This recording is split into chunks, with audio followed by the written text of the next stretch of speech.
Eu já vi animal ferido, já vi bicho atacar, já vi coisa que não dá nem pra explicar direito. Mas nada se compara ao que aconteceu naquele dia. Porque não foi só o que eu vi, foi o jeito que aquilo começou. Eu tava na mata fechada, numa área que nem deveria ter trilha, quando ouvi um som seco vindo do meio das árvores. Não era grito de dor. Era outra coisa. Curto, repetido, quase como se alguém estivesse tentando chamar. Quando eu virei, ela já estava me olhando. Uma arara azul parada no chão, o que por si só já não fazia sentido. Mas não foi isso que me fez travar. Foi o fato dela não fugir. Ela deu 2 passos na minha direção e parou. Foi aí que eu percebi que tinha algo errado. Não só com ela, mas com a floresta inteira ao redor. Porque naquele momento tudo ficou quieto demais. E na mata, silêncio nunca é um bom sinal. Eu fiquei alguns segundos parado, tentando entender se aquilo fazia sentido, mas a arara simplesmente virou o corpo e começou a andar para dentro da mata, devagar, como se tivesse certeza de que eu iria atrás. Ela dava alguns passos, parava, olhava para trás e esperava. Não era fuga, não era defesa. Era condução. E isso não existe daquele jeito na natureza. Mesmo assim, eu fui. Não por coragem, mas porque alguma coisa ali não deixava eu ignorar. Cada vez que ela parava e me olhava, parecia confirmar que eu ainda estava ali, como se aquilo fosse importante. E quanto mais eu avançava, mais eu sentia que não era só ela que estava fora do normal. Era a própria floresta ao redor, como se tudo estivesse contido, observando, esperando alguma coisa acontecer. Eu continuei seguindo a arara, mas poucos metros depois comecei a sentir que alguma coisa não estava certa. Não era algo que eu conseguia apontar de imediato, era mais como uma sensação que vinha de dentro, um incômodo leve que crescia conforme eu avançava. A primeira mudança clara veio pelo som da floresta, porque diferente do que acontece normalmente, onde tudo se mistura em um fundo constante de vida, ali os pássaros ainda cantavam, mas de um jeito estranho, mais baixo, mais curto, como se estivessem contidos, e aquilo não combinava com o horário nem com o ambiente. Eu reduzi o ritmo sem perceber, prestando mais atenção ao redor, tentando entender o que estava diferente. E quanto mais eu caminhava, mais ficava claro que não era só impressão. Parecia que o próprio ambiente tinha perdido o equilíbrio, como se algo tivesse interrompido o fluxo natural daquilo tudo. A arara continuava na minha frente, mantendo sempre a mesma distância, e de tempos em tempos parava, virava a cabeça e me observava antes de seguir novamente. E aquilo me incomodava porque não era comportamento de fuga nem de defesa. Era quase como se ela estivesse me guiando de forma consciente. Foi nesse momento que eu baixei o olhar e percebi algo fora do lugar no chão, parcialmente escondido entre folhas e galhos, e quando me aproximei, vi que se tratava de um pedaço de embalagem, com cores artificiais que destoavam completamente daquele cenário. Eu me abaixei devagar e peguei o objeto, sentindo na hora que aquilo não estava ali há muito tempo. Porque ainda estava leve, relativamente intacto, e aquilo não fazia sentido naquele ponto isolado da mata, longe de qualquer trilha comum ou presença humana frequente. Eu fiquei alguns segundos olhando para aquilo na minha mão, tentando encaixar aquela informação no contexto. Mas a verdade é que nada ali parecia se encaixar, e naquele instante, uma certeza silenciosa começou a se formar dentro de mim. Eu não estava mais seguindo apenas uma arara, e o que quer que estivesse acontecendo ali ia muito além do que eu tinha imaginado quando decidi dar o primeiro passo atrás dela. Eu continuei avançando com a embalagem ainda na mão, tentando ignorar a sensação incômoda que tinha começado a crescer dentro de mim, mas quanto mais eu caminhava, mais ficava claro que aquilo não era um caso isolado. Porque poucos metros à frente eu encontrei outro pedaço de plástico. Depois mais um, sempre parcialmente escondidos, como se alguém tivesse passado por ali com frequência suficiente para deixar rastros, mas não o bastante para transformar aquilo em uma trilha evidente. A arara não acelerava nem se afastava. Ela mantinha o mesmo ritmo constante, olhando para trás sempre que eu diminuía o passo, como se tivesse certeza de que eu precisava ver aquilo tudo antes de chegar aonde quer que ela estivesse me levando. E isso começou a me incomodar de um jeito diferente porque já não parecia coincidência. Foi quando o ambiente mudou de verdade, não pelo som, mas pela organização do espaço, porque o que antes parecia uma mata fechada e natural começou a mostrar pequenos sinais de interferência, galhos posicionados de forma estranha, áreas levemente abertas no meio da vegetação, caminhos quase invisíveis que só faziam sentido para quem sabia exatamente por onde passar. Eu parei por um instante e foi nesse momento que percebi a primeira estrutura. Baixa, quase imperceptível, escondida entre folhas secas e cipós, e só ficou clara quando eu me aproximei o suficiente para ver o formato. Uma armadilha simples, mas eficiente, posicionada no nível exato onde aves pequenas pousariam. Aquela não estava ativa, mas não estava abandonada, porque o material ainda estava firme, recente demais para ter sido deixado ali há muito tempo, e quando eu levantei o olhar, percebi que ela não era a única. Havia outra poucos metros adiante, depois mais uma, espalhadas de forma estratégica. Meu estômago apertou na hora, porque aquilo já não era mais dúvida. Alguém estava operando ali dentro, em silêncio, usando a própria floresta como cobertura, e quanto mais eu observava, mais ficava evidente que aquilo não era improvisado. E foi nesse momento que eu entendi que seguir aquela arara não era mais apenas uma escolha, era entrar diretamente em algo que eu ainda não conseguia dimensionar, mas que com certeza não deveria estar acontecendo ali. Eu continuei avançando com mais cuidado, desviando das armadilhas, enquanto tentava não fazer qualquer tipo de ruído. E a cada passo, ficava mais difícil ignorar o que estava diante de mim, porque aquilo já não parecia algo isolado, parecia um sistema montado com conhecimento, com método, repetido vezes o suficiente para se tornar eficiente. A arara seguiu na mesma direção, sem demonstrar hesitação, e isso me fez continuar mesmo com o desconforto crescendo dentro de mim. Até que a vegetação começou a se abrir e revelou um pequeno espaço onde o chão estava mais limpo, mais marcado, como se aquele ponto fosse usado com frequência. Foi ali que eu vi a primeira gaiola. Ela estava parcialmente coberta por folhas, mas não o suficiente para esconder completamente o que havia dentro. E quando eu me aproximei, meu corpo travou por um instante ao perceber que não era uma só. Havia várias, distribuídas ao redor daquele espaço, todas montadas de forma simples, leves, feitas para capturar e transportar sem chamar atenção. Dentro delas, o que eu vi foi o que realmente mudou tudo, porque havia aves presas, algumas pequenas, outras maiores, todas em silêncio, com as penas sujas, desalinhadas, os movimentos lentos demais para serem naturais, e em algumas delas dava para ver sinais claros de ferimento, asas caídas, respiração pesada, olhos sem reação. Eu fiquei alguns segundos olhando aquilo, tentando processar o que estava diante de mim, porque não era só sobre captura, era sobre desgaste, sobre repetição, sobre um tipo de violência que acontecia sem barulho e naquele momento, antes de continuar.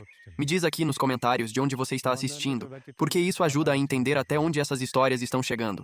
Eu respirei fundo e levantei o olhar novamente, percebendo que aquilo não era um ponto isolado. Havia outras estruturas ao redor, outras marcas no chão, outros sinais que confirmavam que aquilo funcionava ali há tempo suficiente para passar despercebido.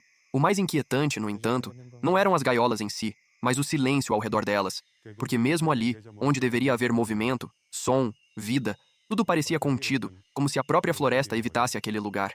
Por um momento eu pensei em sair dali, porque aquilo claramente envolvia gente, e gente nesse tipo de operação não costuma aceitar testemunha. Mas antes que eu pudesse dar um passo para trás, a arara parou alguns metros à frente, virou o corpo na minha direção e ficou me olhando, imóvel, como se ainda estivesse esperando que eu seguisse. E foi naquele instante que eu entendi que aquilo tudo ainda não era o motivo principal de ela ter me levado até ali. Eu continuei avançando com mais cuidado, desviando das armadilhas enquanto tentava não fazer qualquer tipo de ruído, e a cada passo ficava mais difícil ignorar o que estava diante de mim, porque aquilo já não parecia algo isolado. Parecia um sistema montado com conhecimento, com método, com repetição ao longo do tempo. A arara seguiu na mesma direção, sem demonstrar hesitação, e isso me fez continuar mesmo com o desconforto crescendo dentro de mim. Até que a vegetação começou a se abrir e revelou um pequeno espaço onde o chão estava mais limpo, mais marcado, como se aquele ponto fosse usado com frequência. Eu dei mais alguns passos, ainda com a imagem das gaiolas presa na cabeça, tentando manter o foco no que estava acontecendo ao meu redor. E foi nesse momento que a arara mudou completamente o comportamento, porque ela acelerou o passo de forma repentina e seguiu direto por um trecho mais fechado da vegetação, sem parar para olhar para trás como vinha fazendo até então. Aquilo me fez ir atrás dela sem pensar muito, desviando de galhos e cipós, até que ela parou de uma vez bem à frente. E foi só quando eu me aproximei que entendi o porquê. No chão, entre folhas úmidas e terra escura, estava o filhote. Ele era pequeno demais, com o corpo praticamente imóvel, as penas ainda curtas e desalinhadas. E por um instante, eu achei que já era tarde demais, porque não havia reação aparente. Não havia movimento suficiente para indicar que ele ainda estava ali. Eu me abaixei devagar, sentindo o peso daquilo tudo chegar de uma vez. E quando aproximei a mão, percebi um movimento quase imperceptível no peito. Uma respiração fraca, irregular, como se estivesse lutando para continuar. A arara se aproximou junto comigo, mas dessa vez não abriu as asas nem tentou impedir. Ela ficou ao lado, muito perto, observando cada gesto meu, e aquilo deixou claro que não era mais só um comportamento estranho. Era uma escolha.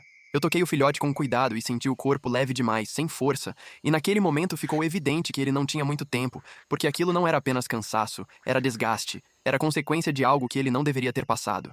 Meu pensamento foi direto para as gaiolas que eu tinha acabado de ver, para tudo que estava acontecendo ali, e pela primeira vez a situação deixou de ser só estranha e passou a ser urgente. Eu não tinha mais opção de observar, entender ou questionar, porque se eu não fizesse alguma coisa naquele momento, aquele filhote não ia sair dali. E pela forma como a arara me olhava, imóvel, próxima demais, parecia que ela já sabia disso antes mesmo de eu perceber.